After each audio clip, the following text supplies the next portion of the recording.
So, ito yung heart. So, ito yung pre-cava. So, ito si internal mamaril, mamaripin. Mamaril, si Sir Mamaril kasi ano, mamaril. Ano? Mamaripin.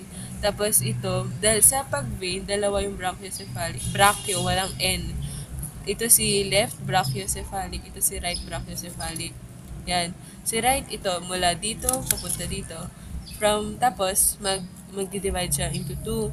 Ito si external jugular vein, at saka ito si subclavian vein. Subclavian vein is from here to here. Only ito lang, yung range ng forceps ko. Tapos ito si subclavian vein, di ba, as mentioned. So, subclavian vein, magdi-divide into two. Ito si ventral thoracic, ililift natin si ventral thoracic.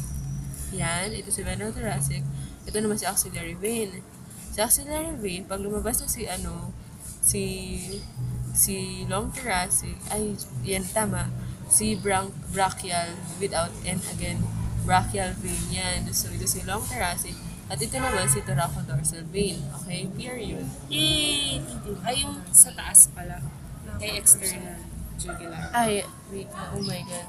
Nakalimutan ko yun. Sayana. Wait lang, nakalimutan ko na. External jugular vein. Saan na siya? After dito. Oo. Ito yung anterior facial. Ito ba yung interior facial vein? Kasi sa external jugular, ito yun eh. Pag binuhat ko lang naman sa external jugular. So, ito si anterior facial vein. Tapos, oo, ito. Tapos, pag nakaganon kasi siya eh. So, dapat may pawi dito. Si posterior facial vein. Si posterior facial vein, meron pang mas nasa likod. Si posterior auricular vein. Nakabranch si posterior auricular vein ay nagaling kay posterior facial vein. So, most likely, si posterior auricular vein nasa may tenga. Oh, Parang si auricular artery. Oo, tama. Tapos na.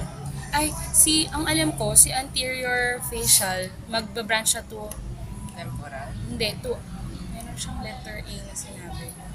Pero yung posterior facial vein, tatlo yung iba branch niya. Si superior temporal, si anterior auricular, tsaka si posterior auricular. Pero ang makikita lang ay si Posterior auricular. Siya lang, posterior auricular. Okay na.